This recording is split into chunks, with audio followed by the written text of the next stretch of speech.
Thank you very much, Governor. We really appreciate you coming. Regarding the tie, by the way, my wife dresses me, so I can take no credit for wearing this. In fact, this is the suit that we got married in 26 years ago. Still fits. I don't know, maybe she altered it.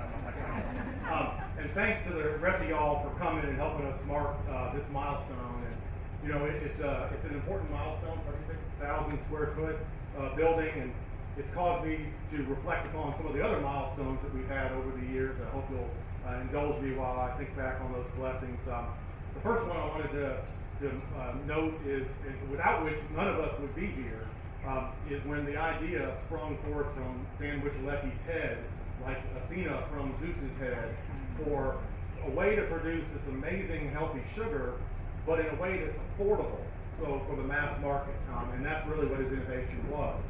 Another milestone was when we formed Bonumose for the purpose of providing structure around a structure for which to pursue this opportunity. We raised a little bit of money from a local angel investor named Ed Williams, and Dan was working out of a tiny shared lab in Blacksburg, Virginia. I was squatting over at rent-free over at Licensing and Ventures Group on I think a 15 square foot table that I didn't even get 100% use of, and so this is a big step up. So that was it was still a milestone. Then we hired our first outside employee, Barb, and shortly thereafter, Karen, who apparently they're still buddies, sitting over there together. I remember when we received our first patent, and now we've received so many patents that we've lost count. And then, of course, there was the time when the Chinese equivalent of the National Institutes of Health tried to steal our technology and claim it as their own, and the Chinese Communist government spent over $1 million in legal fees trying to destroy us. But we beat them back, and so we won that situation, and I'm not making that up. That really happened. That's a story unto itself. And then, of course, the recent investment from Hershey, the iconic chocolate company, and Bonumose Sugar's parent company, which is the largest refiner of cane sugar in the world.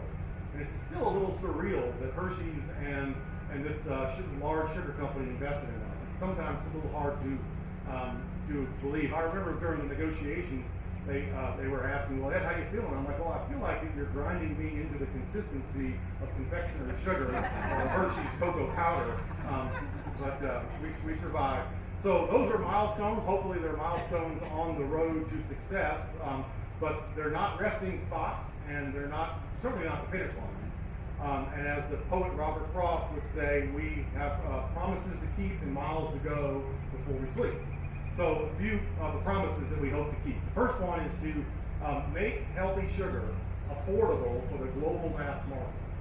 Now, we're not so full of hubris that we think that's going to be easy. I mean, sugar's great. Who doesn't love sugar? I mean, even if you hate sugar, you probably love sugar also. And it's the gold standard of sweeteners. It's natural. It tastes great. It is functional. It provides structure to foods. It helps depress the freezing point so you have creamy ice cream. It caramelizes. It does all these things in food. So it's not just, when you're talking about replacing sugar, it's not just a matter of replacing the sweetness. And then it's cheap, which means it's affordable. It's accessible to everybody. And there are all sorts of pretenders that want to replace sugar. So you're familiar with the pink stuff, and the blue stuff, and the yellow stuff, and I think there's green stuff and red, and I think there's even purple stuff now. But you know, you pretty much have to hold your nose when you eat those things. And they also you can't cook with them the same way. They don't work the same way. Anybody that has tried ice cream that has had a sugar replacer in it might notice that it's hard, because some of those sugar replacements just end up being as hard as a brick when they get cold. And then a lot of times those alternatives, almost in all cases, they're super expensive. So it's kind of hard to imagine, you know, a mother of three going into Walmart and buying $12 a pound sugar replacement. So what's different about tagatose? Well, tagatose is a naturally occurring sweetener, naturally occurring sugar. It's just a different type of sugar. It occurs in small quantities and some fruits and some grains like the apple. It actually even occurs in the tree that produces the cacao bean. It is great tasting. Now I know that's easy to say, but it's 92% as sweet as regular sugar. It doesn't have any bitter notes or off taste or chemical notes or things like that. It functions very, very close to the way regular sugar does in foods. Not exactly, but very, very close. It caramelizes. It depresses the freezing point. You'll have creamy ice cream. Works in chocolate too. So it's a very functional sweetener, and it's healthy. It's not just not bad for you. It's actually good for you. It helps control blood glucose levels. So it doesn't spike blood glucose levels, and actually helps reduce those levels. It is low calorie. Safe for teeth. It actually helps break up dental biofilm, so it can be used in toothpaste and mouthwash. And then it's good for gut health. So it bypasses the small intestine, goes into the large intestine, where it feeds the good gut bugs in the large intestine. Karen tells me I can't call it fiber, but nonetheless, it works like fiber. So you got a sugar that is good for you, tastes great, works well in foods. Sounds like the Holy Grail, but it's not, because without Dan's invention, which has been improved over the last few years by our excellent science team, Cactus is way too expensive to be used, except in a very small niche products. It's too expensive to be used on a widespread basis. And if something is not affordable for the common man and woman, then there are holes in the holiness. You can't call it the Holy Grail. And I'll make an illustration that I sometimes make. I hope I'm not taking up too much time. Am I taking up too much time? All right. Let me know if I mispronounce anything, all right? You're probably familiar with the movie Indiana Jones and the Last Crusade. And in that movie, toward the end, they're in a stone cave, and they've been seeking the Grail, the Holy Grail. So they're in a stone cave, and arrayed on a table is all these goblets. It could be the Holy Grail. They're jewel encrusted, they're golden, they're silver, all these really, really expensive goblets. And then there's one of them.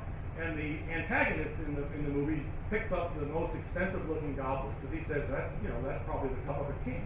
And he drinks from that and he dies. And then Indiana Jones looks at the most humble looking goblet there and says that is the cup of a carpenter.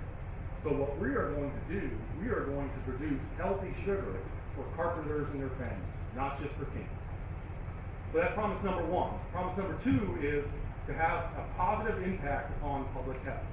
Now there is, in the United States alone, $1.7 trillion spent every year on food, and $1.9 trillion spent every year on diet-related health issues. So just imagine that. The food that we're eating is hurting us. And it doesn't have to be that way. Even a small reduction of sugar would save many, many lives. And so what we hope to do is to be part of the ounce of prevention that prevents these massive healthcare costs, that saves lives. And so imagine the cost savings, imagine the savings in suffering. We think that we might be able to have a positive impact that way. All right, so the third promise is to demonstrate. We've got a demonstration plan here. We'll demonstrate our process, and we're also going to demonstrate that business conducts miracles. Now, I'm not saying that business is inherently miraculous, but just as copper wire conducts electricity, business can conduct miracles. Miracles can happen through business. And so the small miracles that we hope to demonstrate are, we're going to produce a product that benefits lives and livelihoods, maybe even saves lives. Number two is that for people who want to work, we are going to offer positions of productive labor so they have the dignity of feeding their families through meaningful employment. And then number three is we're going to create wealth. We're going to create wealth for our owners, for our suppliers, for our customers, for our employees.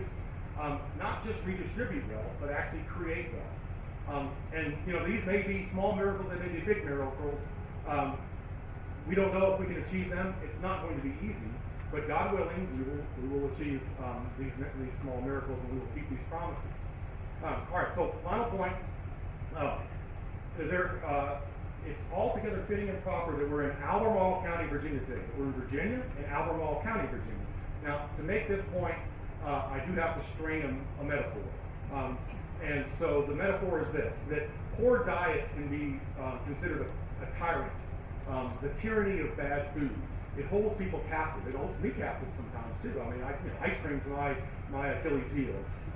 And so if you look at that metaphor, poor diet as a tyrant, it's fitting that our state flag, displayed over there, the motto on our state flag, and as kindly given by the governor, is sic semper tyrannis, which is thus always the tyrant. And it's also fitting that Albemarle County was home to Thomas Jefferson, who penned the Declaration declaring independence from an English tyrant in the 18th century across the sea. So, to carry forward that metaphor, we hope to help people shake off the shackles of sinful diets and live a more abundant life. So that might be too much of a stretch.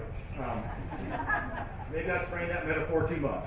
But there are some reasons we're here. And one of the big ones is this man over here, Roger Johnson on the end, who's the head of economic development in Albemarle County, and his team, who have been champions, told us about the building and have worked behind the scenes tirelessly to make it happen. So really appreciate that, Roger.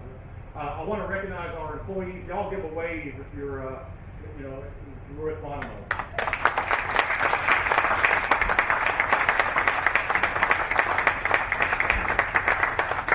So many of our employees came from UVA in one form or another. Many others came from different parts of the country and were attracted by the great beauty of Central Virginia and Albemarle County in particular. Governor, you're talking about where people come from and bringing them into the state and into this county. We've got an employee from Peru. We've got an employee from Japan. We've got one from South Korea. We even have one from North Dakota. I told Tal when we first met him, I said, we have more employees who are from other countries than from west of the Mississippi, so you're exotic when you come out here. Also want to thank Lee Construction and Design Development. Lee Construction is our general contractor on the project. Design Development is our architecture firm. There's some renderings of the outside and the inside of the building that are inside. The wind was not cooperating, so if you have a chance to wander in there and see them. And finally, I want to thank my wife, my biggest inspiration for everything that I do in the mornings, and who never tires, or at least pretends to never tire, of hearing me talk about healthy sugar. So, I love you, sugar.